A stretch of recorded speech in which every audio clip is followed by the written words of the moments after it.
అనంత స్తోత్రములు.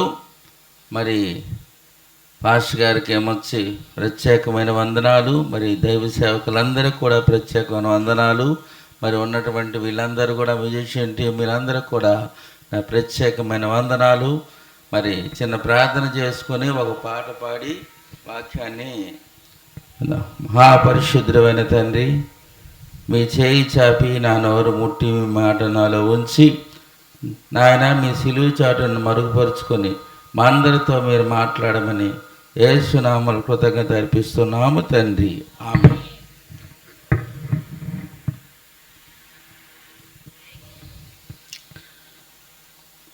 ఎన్ని వేదాలు చూసినా, ఎన్ని గ్రంథాలు చదివినా,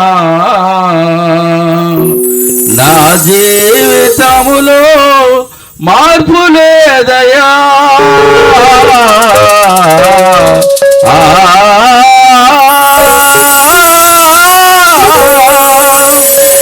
నా జీవితములో మార్పు లేదయా. నిన్ను నమ్మినా మార్పు లేదయా.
ఎన్ని వేదాలు చూసినా, ఎన్ని గ్రంథాలు చదివినా మన జీవితంలో మార్పు లేదు.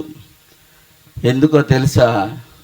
ఆయన జీవము గల దేవుడు అయితేనే మన జీవితాలు మార్చగలడు. హల్లెలూయా. నోరు చెప్పండమ్మా. ఉదయం ఏం చెప్పాను? మీరు నోరిప్పుతాడన్న దేవుని స్తోత్రం కలుగును గాక. హల్లెలూయా. ఇది వర్షము కాదు, ఇది దీవెనల వర్షం. ఇది హల్లెలూయా. హెజ్కేలు గ్రంథం 34:26 చెప్పినట్లు దీవెన వర్షం. ఇది దోతలు అక్కడ హర్షము, ఎక్కడ మనకు వర్షము. దేవుని స్తోత్రం కలుగుగాక. హల్లెలూయా. ఈ మీటింగులకి దోతలే, దేవదూతలే హర్షం చేస్తున్నాయి. ఆ హర్షమే ఇది వర్షము. ఏమి మనకు అవ్వదు, ఒక చినుకు కూడా ఏమి పడదు. దేవుని స్తోత్రం కలుగునుగాక. సరే, ఈరోజు కుటుంబ ఆశీర్వాదాలు. అసలు ఆశీర్వాదము ఎలాగొస్తుంది, ఎవరికి వస్తుంది? చాలా జాగ్రత్తగా వినాలి. అర్థమైందా? అందుకే క్రైస్తవుడు ఎక్కువ వినాలి, తక్కువ తినాలి. దేవుని స్తోత్రం కలుగుగాక. హల్లెలూయా. సేవకుడు చెప్పినప్పుడు తిరిగి అనాలి హల్లెలూయా. హల్లెలూయా. వినబడుతుందమ్మా? కనబడుతుంది కానీ వినబడలేదు అంటారా? హల్లెలూయా. గమనించండి. సామెతల గ్రంథము 3వ అధ్యాయము 33వ వచనం మనం చదువుదాం. భక్తిహీనుల ఇంటి మీదకి యెహోవా శాపం వచ్చును, నీతిమంతుల నివాసస్థలము. అది ఆశీర్వాదం రావాలంటే నువ్వు నీతిమంతుడిగా ఉండాలి. క్రమము తప్పకుండా దేవుని సన్నిధిలోనే ఉండాలి. క్రమము తప్పకుండా నీ ఇల్లే ఒక దేవుని సన్నిధి కావాలి. నువ్వు ఆదివారం మందిరకు రావాలి. నీ వెంట ఆశీర్వాదాలు రావాలి. దేవుని స్తోత్రం కలుగుగాక. నీవు దేవునికి కావాలి. హల్లెలూయా. కాబట్టి నువ్వు నీతిమంతుడివైతే నీ ఇల్లు గొప్ప ధననిధి. సామెతలు 15:6 చూద్దాం. ప్రియమైన వాళ్ళరా, నువ్వు నీతిమంతుడివైతే నీ ఇల్లు గొప్ప ధననిధి. చదవండి. నీతిమంతుని ఇల్లు గొప్ప ధననిధి. భక్తిహీనులుగా నువ్వు ఉంటే ఏమాత్రం నీ భక్తి పెరగాలి, కానీ ఏమాత్రం తరిగితే నీకు వచ్చుబడి అంతా కూడా హాస్పిటల్ పాలవుతుంది, శ్రమకు కారణం అవుతుంది. లేకపోతే ఎవడైనా జోబు కొట్టేస్తాడు, ఏదో ఒక శ్రమ. అంటే ఆశీర్వాదం నువ్వు తెచ్చుకోవాలన్నా, ఆశీర్వాదం రాకుండా చేసుకోవాలన్నా, దేవుడిచ్చిందని పోగొట్టుకోవాలన్నా నీ చేతుల్లోనే దేవుడు పెట్టాడు. ఇంకో మాట, అదే సామెతలు 10:16 చూద్దాం. సామెతలు 10:16. నీతిమంతుల కష్టార్జితము జీవదాయకము, భక్తిహీనులు కలుగు వచ్చుబడి పాపము పుట్టిస్తుంది. అందువల్లే ఎవరింట్లోనూ కూడా ఎంత జీతం తెచ్చుకున్నా సున్నా. పాపం పుట్టిస్తుంది. ఒక వైన్ షాప్కి వెళ్దామనో, లేకపోతే ఇంకైనా ఎన్నో చెడుమైన మార్గాలకు వెళ్దామని అదే పుట్టిస్తుందట.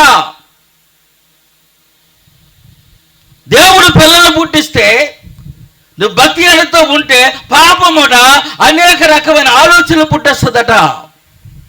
ఈనాడు క్రైస్తవ జీవితంలో ఎక్కడుంది లోపము? క్రైస్తవ జీవితాల్లో ఒకవేళ నీ ఇల్లు లంచగొండితనంతో ఉందేమో,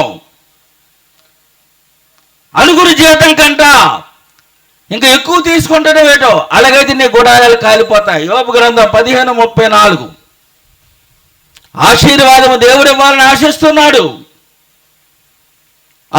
యోబు గ్రంథం 15:34 చూడండి. భక్తిహీనుల కుటుంబము నిస్సత్తువైపోద్దట, సత్తులేనుగా ఉంటుందట. భక్తిహీనుల కుటుంబం నిస్సత్తువైపోతుందట. లంచగొండుల గుడారమును ఆయన కాల్చివేస్తాడు. ఎలాగొస్తుంది నీకు ఆశీర్వాదము? నువ్వు భక్తిహీనతో ఉంటే, రక్తహీనత ఉంటే ప్రాణానికి ప్రమాదం, భక్తిహీనత ఉంటే ఆశీర్వాదానికి ప్రమాదం. ఆశీర్వాదము రాదు. ప్రియమైన వారులారా, అందుకోసమే నీతిమంతులు ఏం చేస్తారో తెలుసా? దినమల్లా మనకు ఎన్నెన్నో ఆశలు పడతాయి. మనకు వచ్చేది అది చేద్దాం, ఇది చేద్దాం, ఇది చేద్దాం. కానీ నిజంగా నీతిమంతుడైతే దానికి ముందు కాదు, వీటన్నిటి నేను పెట్టడం కాదు, వెనుక చెయ్యకుండా నా దేవుడికి ముందిస్తానని అనుకుంటాడు నీతిమంతుడు. సామెతల గ్రంథము 21వ అధ్యాయము 26, 27 వచనాలు చూద్దాం. సామెతల గ్రంథం 21వ అధ్యాయం 26, 27 వచనాలు. దినమల్లా అదే మన డబ్బు ఉంటేనే అది కొందాం, బంగారు కొందాం, వెండి కొందాం, అది కొందాం, కానీ దేవుని మందిరికి ఇవ్వాలని ఆశ ఉండదట.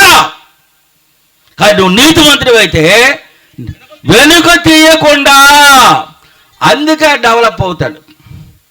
హృదయము, సమయము, ఆదాయము, ఈ 3 ఎవరైతే ఇస్తారో వెనుక తీయకుండా వాళ్ళు బహుగా దీవించబడతారు. దేవుడు స్తోత్రం కలుగుగాక. అర్థమైందండి? కాబట్టి గమనించండి ప్రియమైన వాళ్ళారా, భక్తిలకు వచ్చుబడి ఎందుకు పాపాన్ని పుట్టిస్తుంది? మరన్నిటికీ వెనకబడతాడు, ఎన్నెన్నో ఏవో చేయాలనుకుంటాడు. అసలు ఏ దేవుడు ఇచ్చాడో ఆ దేవుడు కార్యక్రమం ఇవ్వలేకపోతున్నాడు. అదే సామెతలు 11:24 చూద్దాం. రాసుకోండి, మీరు హృదయంలో దాచుకోండి, పంట కోసుకోండి. వెదజల్లి అభివృద్ధి పొందువాడు కలరు, తగిన దానికంతా బెగబెడితే తక్కువ ఇచ్చి అంటే నీ పేదరికానికి నువ్వే కారణం. తగిన దానికంటే తక్కువ ఇచ్చిన, హృదయం ఇవ్వకపోయినా, సమయం ఇవ్వకపోయినా, ఆదాయం నువ్వు ఇవ్వకపోయినా, నువ్వు ఎంత తక్కువ చేస్తావో అన్నిట్లో నువ్వు తక్కువైపోతావు. గమనించండి ప్రియమైన వాళ్ళరా, నీతిమంతుడు ఏం చేస్తాడు తెలుసా? దేవుడు ఆశీర్వాదం పొందుకున్నవాడు ఇంకా ఇంకా డెవలప్ చేసుకుంటాడు. ఆదికాండం 12:2, ఆదికాండం 24:1-2 చదవండి.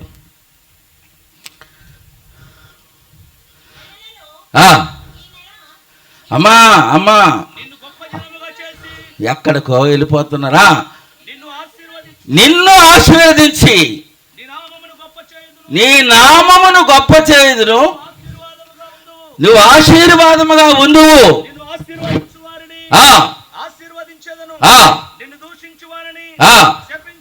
గమనించండి, దేవుడు ఇచ్చిన ఆశీర్వాదంతో అబ్రహాము విర్రవీగలే.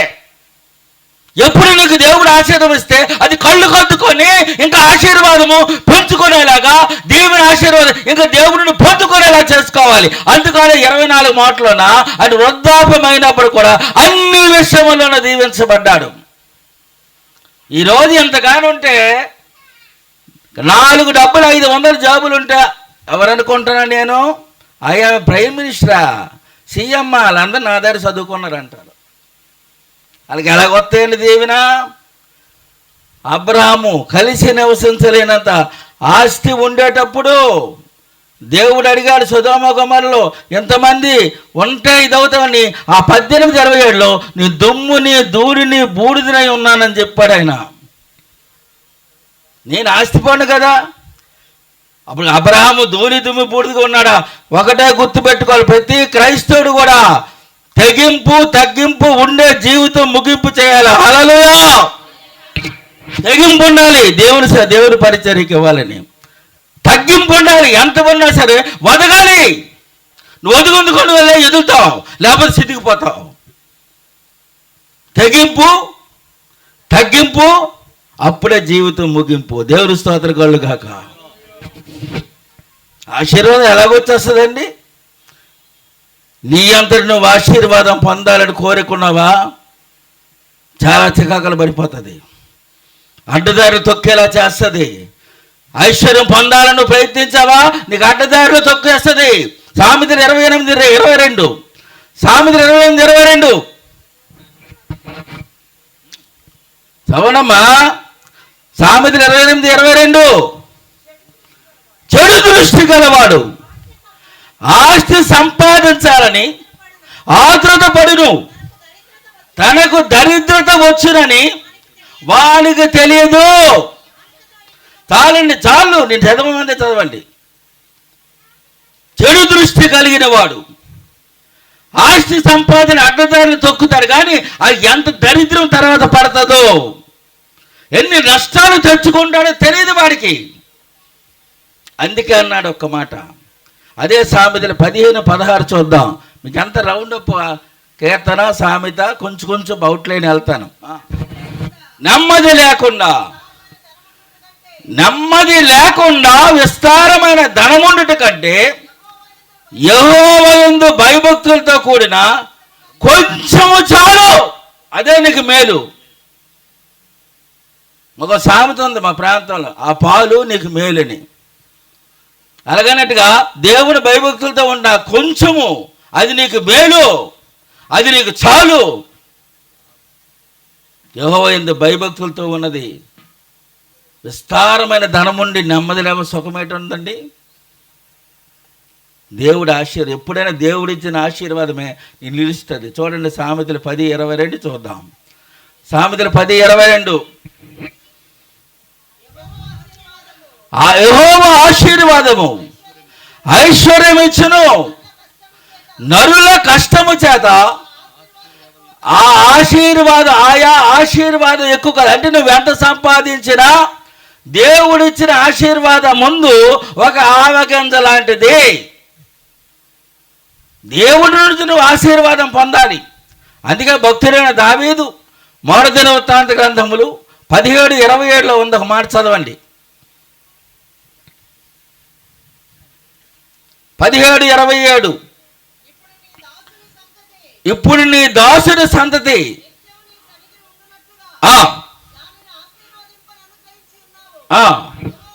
యెహోవా నీవు ఆశీర్వదించిన ఎడల ఎన్నటన్నటికీ ఆశీర్వాదం. నమ్మిన వాడు దేవునికి చప్పట్లు కొట్టండి. హల్లెలూయా.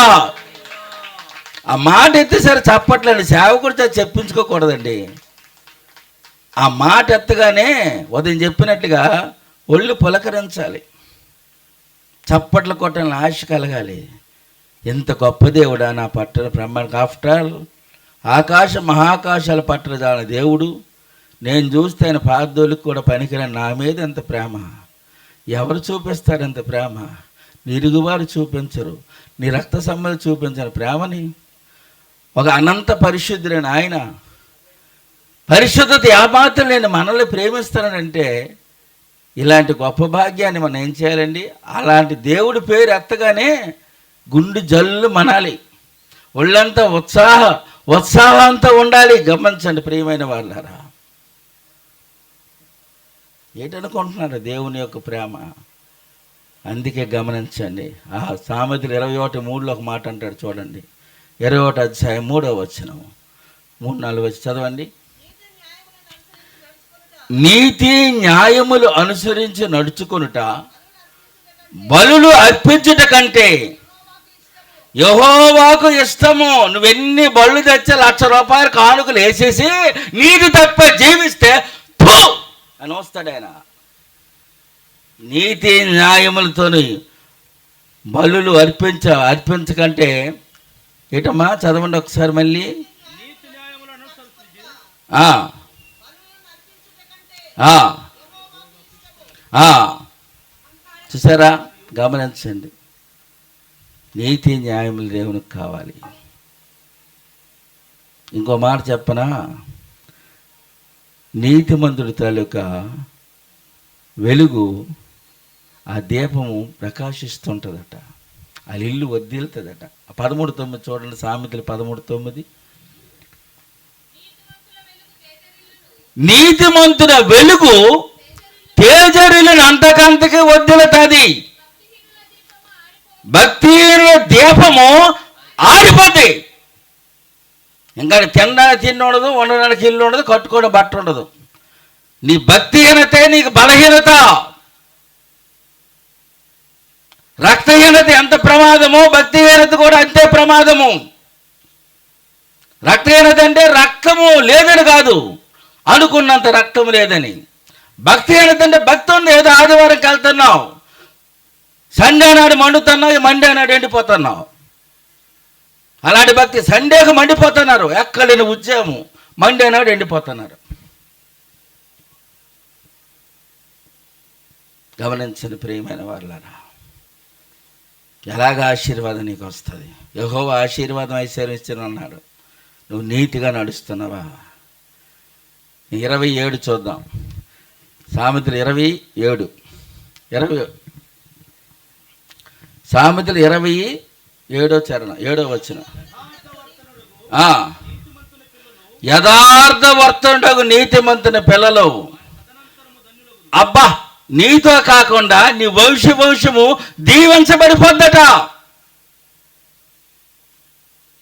గమనించండి ప్రియమైన వాళ్ళ, యథార్థవంతుని పిల్లలట అలాగలా వంశం అంతా కూడా దీవించబడిపోద్దట తదనంతరం. అందుకే 10:24 ఒక మాట ఉంటుంది చూడండి.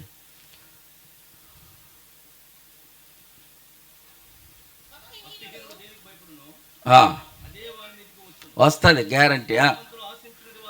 నీతిమంతులు ఆశించినది వారికి దొరుకును.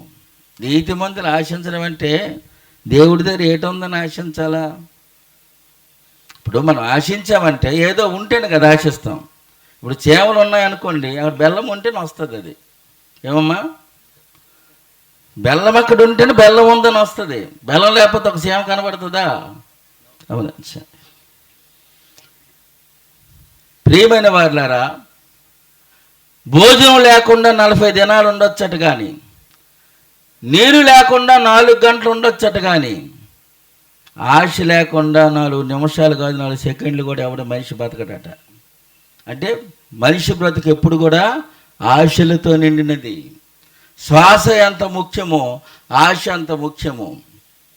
ఆశ లేని మనిషి ఎవరైనా ఉన్నారంటే చెయ్యొద్దన్నమ్మ, నాకు ఏ ఆశ లేదమ్మని. నా కుటుంబం బాగోవాలా, నా పిల్లలు బాగోవాలా, నేను బాగోవాలా, కంబంలో సగమంతా నాకే రాసి ఇచ్చేయాలా, ఇన్ని ఆశలో మనిషట అవకాశం ఇస్తే ఆకాశమైన అందుకుంటాడట. అంత ఆశపోతు మనిషి. దేవుని దగ్గర ఏముందని ఆశించాలి? నీతిమంతుడు ఆశించిన దొరుకుదంటున్నాడు. మొట్టమొదట చూడండి, కీర్తన 137వ చరణం చూద్దాం. 130 కీర్తన 7వ చరణము.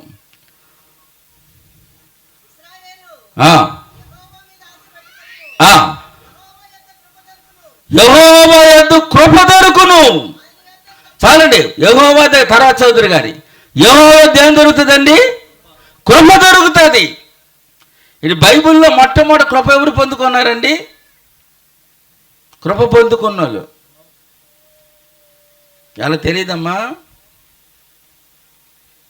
ఆదికాండం 6వ అధ్యాయం 8వ వచనం, 8-9 వచనాలు చదవండి.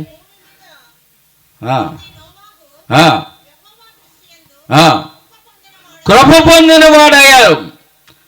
కొత్త నిబంధనలో లోకాసువార్త 1వ అధ్యాయం 30వ వచనం.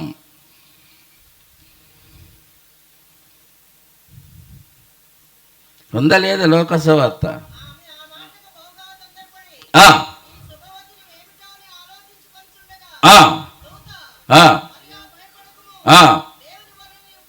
దేవుని వల్ల నువ్వు కృప పొందితివి. కృప ముఖ్యము. గ్రేస్ అనే రేసులో నువ్వు వెళ్ళకపోతే నీ బ్రతుకు లాస్ అవుతుంది. జాగ్రత్త. గ్రేస్ అనే రేసులోకి పరిగెడుతుండాలి. కృప పొందుకున్నారు. పాత నిబంధనలో నోవాహు, కొత్త నిబంధనలో మరియా కృప పొందుకుంది. కృప కావాలి దేవుని దగ్గర. ఈరోజు మనం బ్రతుకున్నామంటే కేవలం కృప. తెల్లవారు లేచిపోయేసరికి లేచిన వెంటనే ఏం చేస్తారంటే బట్ట టీలు తాగుతారు. లేచిన వెంటనే బాత్రూమ్లకు వెళ్ళిపోతారు. కానీ దేవుడి సన్నిధి చేస్తున్నారా? రాత్రి కాలంలో 10:30, 11 తెల్లవారు సరే లేచిపోయాను. అప్పుడు నేను ఎప్పుడు కూడా లేచిన బ్రష్ చేసి స్నానం చేసి దైవసరి దగ్గర కూర్చుంటాను. ఆయన కృప పొందుకొని వెళ్తేనే మనం ఆ రోజంతా హ్యాపీ అండి, లేకపోతే ఆ రోజంతా బీపీయేనండి. హ్యాపీ ఎప్పుడు లేదో అప్పుడే బీపీ. ఇంకా బ్రతుకుండే దానికి సాఫీ, ఇంకా తాగుకోవడమే బ్రూ కాఫీ. హల్లెలూయా, హల్లెలూయా. కృప పొందిన వాడు ఆయన. కృప పొందిన వ్యక్తి దేవుని దగ్గర మొట్టమొదటి దొరికేది కృప. తర్వాత చదువు మళ్ళీ ఇంకే దొరుకుతుంది. ఆ 7వ వచనం 137. అది మూసేస్తాను. ఎంత బే మూసేయాలనుకున్నారు? ఆయన దగ్గర సంపూర్ణ విమోచన దొరుకును. ఈరోజు మన పాతాళంలోకి వెళ్ళకుండా దేవుడు మనకు విమోచిస్తున్నాడు.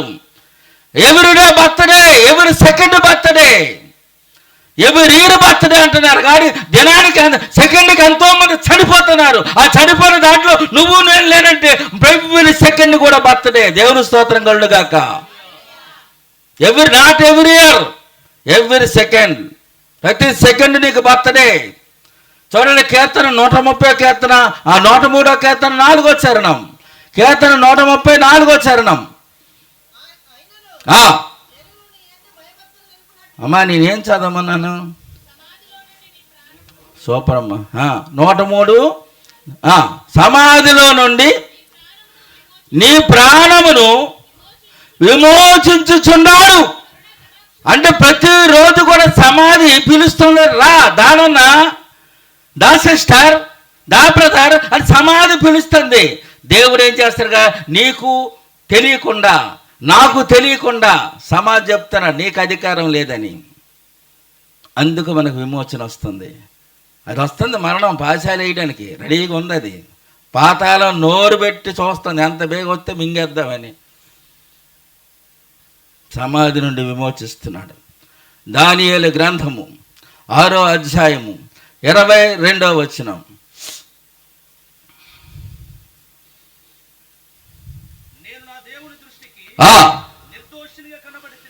నేను నా దేవుని దృష్టికి నిర్దోషినిగా నీతిమంతుడిగా కనబడితేనే గనక ఆయన తన దూత నంపి సింహములు నాకు ఏ హాని చేయకుండా నోరు మూయించి ఏం చేశాడు? విమోచించాడు. దానియేలుకు సింహాల గుహ నుంచి, ఆ గుహలో ప్రతి గుహలో కూడా 323 సింహాలు ఉన్నట్లుగా, దానియేలు వయసు అప్పుడు 70 సంవత్సరాలు అన్నట్లుగా చరిత్రకారులు చెప్తున్నారు. గుహలో 323 సింహాలు. ఆయన వయసు 70 సంవత్సరాలు. కానీ ఆయన నిర్దోష వలన నీతిమంతుడు కనుక దూతను పంపించాడు. నువ్వు నీతిమంతుడివైతే దేవుడు నీకు దూతను పంపుతాడు, సహాయం చేయడానికి దాతలు పంపుతాడు. దూతలు పంపినవాడు, దాతలు పంపినవాడు ఆయనే. Jesus is my answer, Jesus is sponsor అంటే ఒక సేవకుడు అన్నాడు, జీసస్ ఈజ్ మై ఆన్సర్, కానీ స్పాన్సర్ లేకపోతే సేవకి ఆన్సర్ అన్నాడు. Jesus is my answer, Jesus is sponsor అంటే ఆయన ఏమన్నాడు? ఆన్సర్ లేని బ్రతుకు క్యాన్సర్ లాంటిది అంటే, స్పాన్సర్ లేని సేవ క్యాన్సర్ లాంటిది అన్నాడు. అంటే దేవుడి కంటే అంటే ఆ పరలోక ధర కంటే భూలోక ధరలు ఎక్కువ అనమాట. ఈ నల్ల ధరలు తెల్ల ధరలు కానీ చూస్తున్నారు, కానీ పరలోక ధర వైపు చూడటం లేదు. ఆ ధరలు వచ్చే నుండి మన వాళ్ళకి ధరలు పెరిగిపోతున్నాయి. హల్లెలూయా. హల్లెలూయా, హల్లెలూయా. నిర్దోషిని కనబడితే నీతిగా నువ్వు జీవిస్తే దాతలు పంపుతాడు, దోతలు పంపుతాడు ఆయన. కాబట్టి నీతిగా బతికితేనే మనము ఆశీర్వాదం పొందుతాం. నీతిగా జీవిస్తేనే ఆశీర్వాదాలు మనకు వస్తాయి. ఎలా పడితే అలా రావు ఆశీర్వాదాలు. ఒకవేళ పొరపాటు ఎవరైనా సరే వేగంగా డబ్బున్నోడిని అయిపోవాలనుకుంటే ఆడికి బ్లెస్సింగ్ లేదు. అదే సామెతలు 20:21 చూద్దాం. సామెతల గ్రంథము 20:21 చూద్దాం.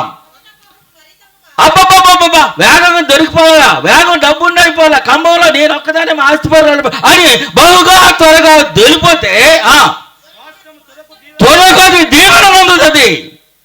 దేవుడు ఎప్పుడు ఆశీర్వదిస్తుంది, ఏనటానికి ఆశీర్వాదం ఉండదు కనుక దేవుడు ఇచ్చిన ఆశీర్వాదకం చూడు.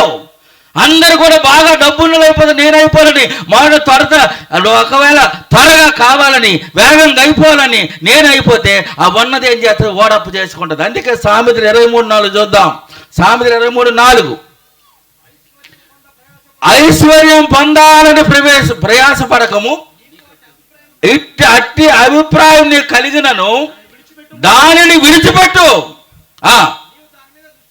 నీవు దాని మీద దృష్టిని నిలుపుతానే అది లేకపోవును, అది రెక్కలు ధరించి సీతాకోకచిల్లాగా అది రావడమే కాకుండా నీ ఉన్న ఆస్తి కూడా ఓడప్పు చేసేస్తుంది. రెక్కలు ధరించుకొని ఎగిరిపోతుంది. త్వరగా ధనవంతుడు కావాలని కోరద్దు దయచేసి. దేవుడు ఎప్పుడు దీవిస్తే నాకు అప్పుడు దీవించనంటే ఆ ఆశీర్వాదము ఎన్నటికి ఆశీర్వదించబడినట్లుగా చూస్తా. దేవునికి స్తోత్రం కలుగాక. వెనకున్నోళ్ళు చెప్పాలి దేవునికి స్తోత్రం. వెనకున్నోళ్ళు హల్లెలూయా, మధ్యలో ఉన్నోళ్ళు హల్లెలూయా, పెంటనున్నోళ్ళు మరీ హల్లెలూయా, మ్యూజిక్ కొట్టినోళ్ళు హల్లెలూయా, స్టేజి మీద సేవకులు హల్లెలూయా. నీకెవడు రమ్మన్నాడు అయ్యన్నట్టు ఉంది. హల్లెలూయా, హల్లెలూయా. నీతిగా మనం జీవిస్తే మన కష్టాతీతం ఉంటుంది.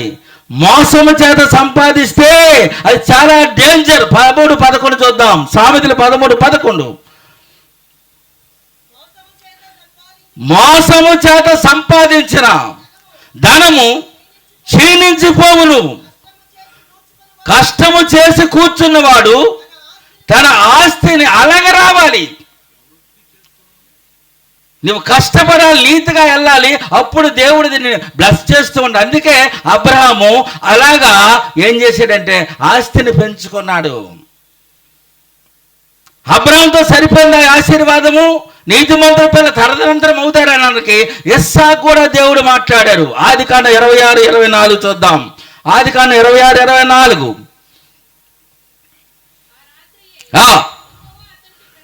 యెహోవా అతనికి ప్రత్యక్షమై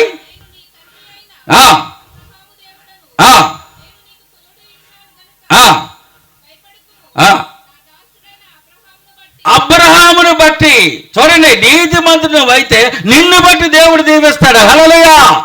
అబ్రహామును బట్టి ఏమి సాక్ష్యాలను పొందుకున్నారని వాళ్ళు మనలాంటి మనుషులే.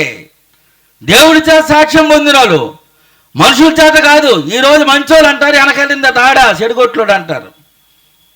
మనుషుల వైపు ఎప్పుడు కోరకండి. యోహాను సువార్త 12:40 తీయద్దు, కానీ దేవుని మెప్పు కంటే వాళ్ళు మనుషుల మెప్పునే అపేక్షించారట. ఈ రోజున సమాజాలు అలాగ ఉన్నాయి.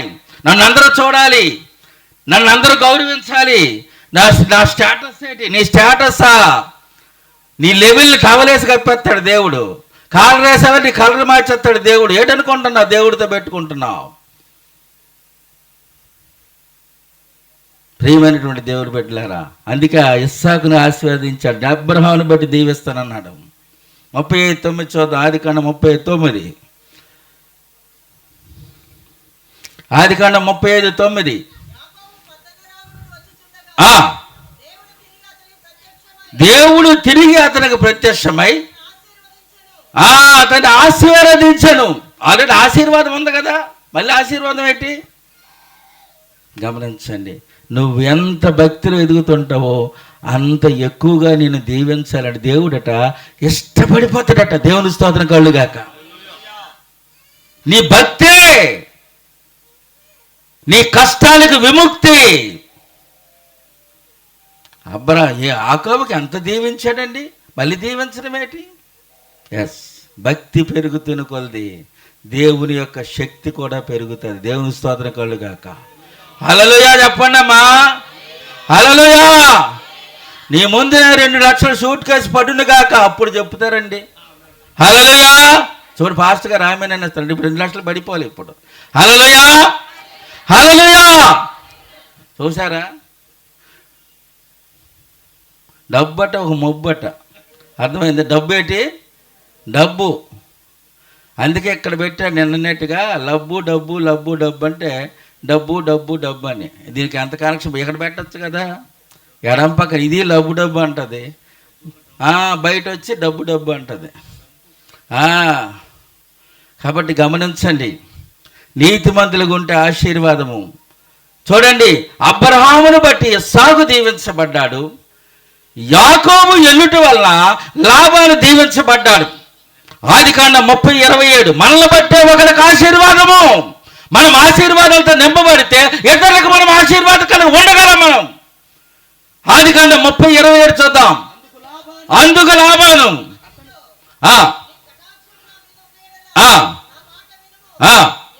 నిన్ను బట్టే యెహోవా నన్ను ఆశీర్వదించను.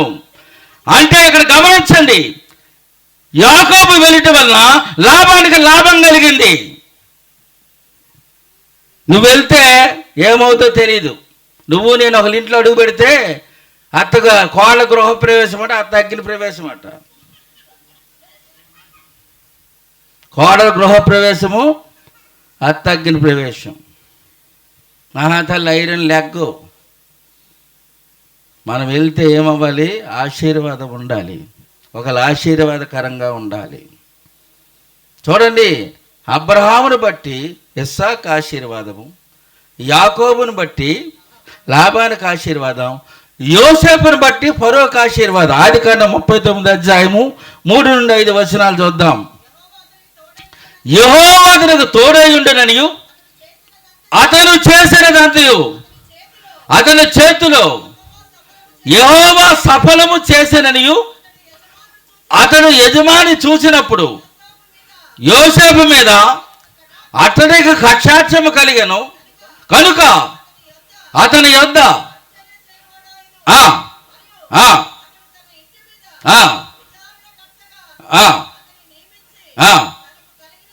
తనకు కలిగినదంతయు అతని చేతికి అప్పగించను.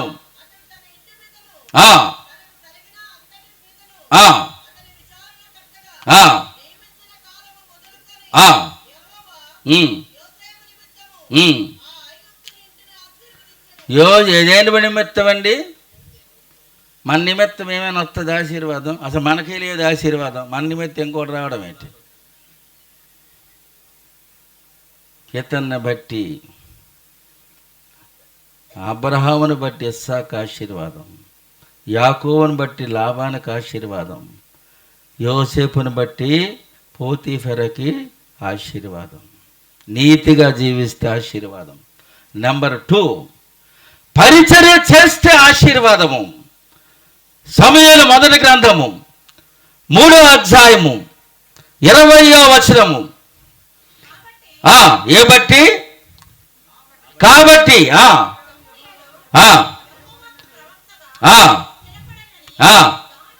దాని మొదలుకొని బేర్షా వరకు. చూసారా, ఎక్కడండి సమూయేలు? అన్నా కొడుకు, ఏలీ కొడుకు కాదు, ఏలీ కొడుకు కాదు, ఆ భాగ్యం దొరకలేదు. దేవుడు తన యందు భయభక్తులు కలిగి ఉంటే పిన్నల్నేమి పెద్దల్నేమి ఆయన ఆశీర్వదిస్తాడు. ఆయన పరిచర్య చేశాడు. ఆయన ఆ 2 పద్ధతులు చూస్తే ఆయన ఏమయ్యాడంటే పరిచర్య చేయువాడు ఆయను. ఆ పిల్లల ఆ యొక్క సమయంలో చూశారు, సిగ్గుపడలేదు వాళ్ళు. పరిచర్య చేసినందువలన ఆశీర్వాదము. 2వ రాజుల గ్రంథము 4వ అధ్యాయము 8వ వచనం చూద్దాం. రెండో రాజుల గ్రంథం 4:8. ఒక దినమందు ఎలీషా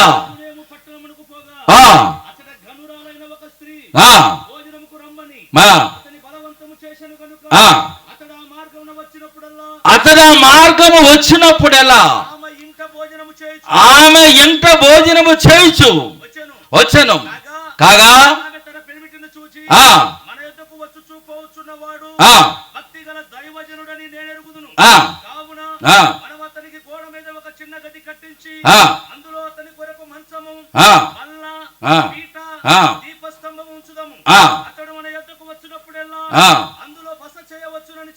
ఏ భోజనం చేసి పంపించవచ్చు కదా, ఎందుకంత ఆవిడికి ఏం ఆశించలేదు. ఎప్పుడు కూడా పరిచర్య ఆశించకుండా ఉంటే దేవుడు దీవెన్ని శాసిస్తాడు. దేవుని స్తోత్రం కలుగాక. పో దీవెన అంటాడు అంతే. అడగలేదు ఈవిడ. పిల్లలు లేరని అసలు ఊసే చెప్పలేదు గేహా చెప్పే వరకు. కొంతమంది దేవుడు దీవిస్తాడట, అమ్మ అందుకే మందిరం తుడుస్తాను, ఎలాగంటే అసలు రాదు, నీకు తుడిపే కానీ మరి అటు మిగలదు. నేను దేవుని మందిరం తుడిస్తే దేవుడు నా దరిద్రాన్ని తుడుస్తాడు. ఏటనుకుంటున్నా? పరిచర్య దేవుని పరిచర్య మనకు ఒక దినచర్యలాగా ఉండాలి. మన పనులు దినచర్య కాదు, దేవునికి పరిచర్య చేయటే మన దినచర్య. హల్లెలూయా. అప్పుడు దేవుడు దీవిస్తాడండి. పరిచర్య చేసే సమయాలు అలాగ అవుతాను అనుకోలేదు, చేశాడు దేవుడు. ప్రియమైన వారులారా, పరిచర్య చేస్తే ఆశ. అందుకే అబ్రహాము ఎండవేళ వచ్చిన వాళ్ళకి ఏం చేశాడండి? ఎండవేళ వచ్చినప్పుడు ఇప్పుడు చేస్తారా? డోంట్ వర్రీ, ఇదిగో కర్రీ పాయింట్ పంపిస్తారు. అప్పుడు కర్రీ పాయింట్ లేవనుకోండి, ఒకళ్ళు ఉంటే అక్కడ ఏమి వాళ్ళు వస్తే నేను చెయ్యాలా, నా వయసు ఎంత అనుకుంటున్నావు, అంత అవసరమైతే ఆ పని ఒకటితో చేయించు, ఎక్కడి నుంచి వచ్చిన వాళ్ళందరూ మన ఇంటికి రావాలి అని ఎన్నో మాటలు సారా మనసారా తిట్టింది. కానీ సార్ అలాంటిదే కాదు. ఇప్పుడు సారాలు అయితే తిడతారేమో, ఆ సార్ అలా తిట్టలే. ఎండవేళ వచ్చేసరికి త్వరగా వెళ్ళాడు ఆయన. రాజు ఎలాగుంటే బంటు కూడా అదే ప్రవర్తన నడుస్తాడు. యథారాజ తథాప్రద. ఆయన త్వరగా పరిగెత్తుకొని వెళ్ళాడు. పనివాడు కూడా త్వరగా వంట చేసి ఇచ్చాడు. అందువల్ల ఆశీర్వాదం పొందే పరిచర్య చేసే కుటుంబం. అందుకే అబ్రహాము తరతరాలు వంశులన్నీ నీ యందు దీవించబడతానని ఆదికాండం 22:18 రాయబడ్డది. నీ మూలంగా సమస్త వంశములన్నీ ఆశీర్వదించబడును. ప్రియమైన వారులారా, నీతిగా జీవిస్తే ఆశీర్వాదము, పరిచర్య చేస్తే ఆశీర్వాదము, యథార్థంగా బ్రతికితే ఆశీర్వాదం. 112వ కీర్తన 3వ చరణం చూద్దాం. 112వ కీర్తన 3వ చరణం తీసారా? రెడీ ఉండాలండి. క్రైస్తవుకి కలిమియు సంపదయు వాని ఎంటనే ఉండును, వారి నీతి నిత్యము నిలుచును, యథార్థవంతులకు 2 నుంచి చదవండి. 112 నుంచి వారి సంతతి వారు యథార్థవంతుల వంశపు వారు దీవించబడుదురు.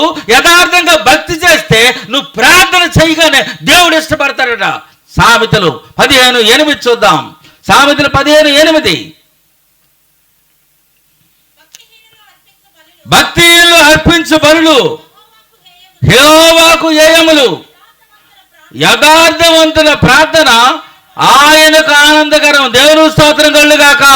నువ్వు యథార్థముగా జీవిస్తే నువ్వు ఎంత బేగ ప్రార్థన చేస్తావా, ఎంత బేగ నేను ఆలకించి నీకు ఆశీర్వాదం ఇస్తానని దేవుడు ఎదురు చూస్తున్నాడు. ఆనందకరము. ఆయనకు ప్రీతికరంగా ఉంటే ఆయన దృష్టిలో నువ్వు ఆనందకరముగా ఉన్నట్లే. కానీ ఈరోజు జీవితం చూస్తే ప్రీతికరము లేదు, ఆనందకరము లేదు. క్రైస్తవ జీవితాలు భయంకరంగా ఉన్నాయి. ఎలాగొస్తుంది ఆశీర్వాదము? యథార్థత ఎక్కడుంది? ఎలాగొచ్చారమ్మా అంటే, పాస్టర్ గారు వచ్చారంటే ఎలా వంకలేస్తారు మాటలు. యథార్థత లేని భక్తి వల్ల దీవించబడవు. యథార్థ వంశపు వారు దీవించబడుతున్నారు. నీతిగా జీవిస్తే ఆశీర్వాదము, పరిచర్య చేస్తే ఆశీర్వాదము, యథార్థంగా జీవిస్తే ఆశీర్వాదము. సామెతలు 28:20.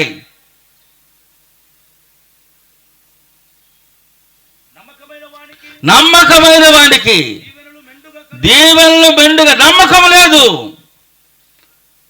ఆ నమ్మకం లేక అననీయ సఫీరా చచ్చారు. ఎంతగా అమ్మారంటే ఎంతగా అమ్మామండి. నమ్మకం లేదు, యథార్థత లేదు. దీవెనలు ఎలాగొచ్చి పడిపోతుంది. కావాలి ప్రభా దించాడంటే దించడం కాదు, ఉన్నది నీకు దించేస్తాడు, నీ కొంప ముంచేస్తాడు. ఏటనుకుంటున్నారు? అందుకే ఆయన ఒకరిని హెచ్చించును ఒకరు తగ్గించిన కీర్తన 75:7 రాయబడ్డది. హెచ్చిస్తాడు, తగ్గిస్తాడు. హెచ్చింపబడాలన్నా తగ్గించబడాలన్నా నీ చేతుల్లోనే దేవుడు పెట్టాడు. జీవమును మరణమును ఆశీర్వాదమును ఇంకేంటి పాపమా శాపమా? ఆశీర్వాదం శాపం నీ ఎదుట ఉంచి మళ్ళీ ఎక్కడ మనం బొంకేస్తాం, మనం అబద్ధాలలో తెలిసే భూమి ఆకాశ నిన్ను మోస్తున్న భూమిని నీ పైన ఆకాశాన్ని సాక్షులుగా పెట్టాడు. అంటే మన సంగతి తెలుసదాం కదా, మనం ఎంత యథార్థవంతులు తెలుసు కదా, అందుకే సాక్షులు పెట్టాడు. మన యథార్థంగా ఉంటే సాక్షులు పెట్టక్కర్లే. జాగ్రత్త. మన ఆశీర్వాదము మన చేతుల్లో దేవుడు పెట్టాడు. ఎలా నీతిగా ఉన్నట్టుగా నీతిగా ప్రవర్తించాలి. ప్రార్థిస్తే మన తరతరాలకి ఆశీర్వాదం. నువ్వెంత తన్నుకున్నా రాదు సుమండి. నీతిగా మనం జీవించకపోతే, యథార్థమైన భక్తి చేయకపోతే, పరిచయం చేసే కుటుంబం కాకపోతే, నమ్మకమైన వ్యక్తులుగా కాకపోతే మనం దీవించబడలేమండి. దేవునికి కూడా అర్హత ఉండాలి కదా. ఇప్పుడు ఉద్యోగం సంపాదించడానికి అన్నీ అడుగుతారు లేదా? ఏంటి అన్ని రెజ్యూమంతా అడగరా? అన్నీ అడుగుతారు. మన మెరిట్స్ అంతా అడుగుతారు. దేవుడు చూసేది మెరిట్ కాదు, నీలో ఉన్న స్పిరిట్ చూస్తాడు. దేవుని స్తోత్రం కలుగాక. చెప్పండమ్మా, నీ స్పిరిట్ బాగుంటే అదే నీకు మెరిట్. ఇక లోకస్తులకి ఇది మెరిట్, కానీ నీకు మంచి స్పిరిట్ ఉంటే అదే నీకు మెరిట్. జాగ్రత్త. అంత రీతిగా మనం వెళ్ళాలి. ఇప్పుడు చెప్పండి, ఏటేటువంటి దీవించబడతాం? ఎక్కడ లేదండి మా మనసు. మార్కాపురం వెళ్ళిపోయింది అంటారేట? మార్కాపురంకి మారిపోయింది అంటారా? ఖమ్మం నుంచి ఎంత బేగా వెళ్ళిపోయిందండి మార్కాపురం.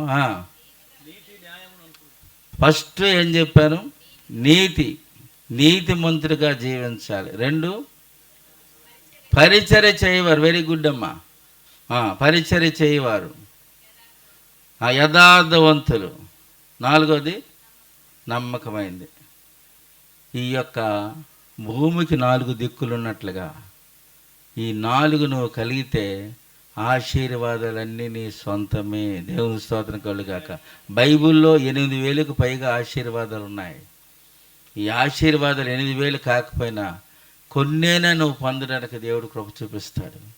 యథార్థమైన భక్తి, యథార్థవంతులు దేశాన్ని ఏలుతారు.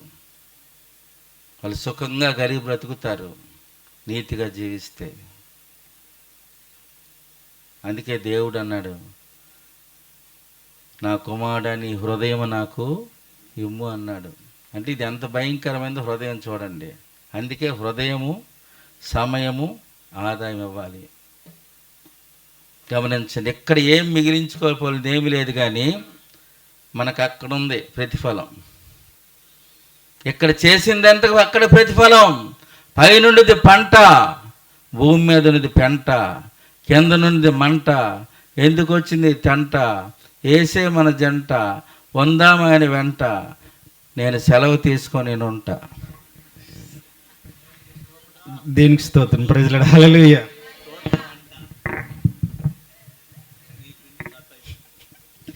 దేనికి స్తోత్రం. Praise lord. హల్లెలూయా. శబ్దం హల్లెలూయా. పాస్టర్ గారు ప్రతి మాట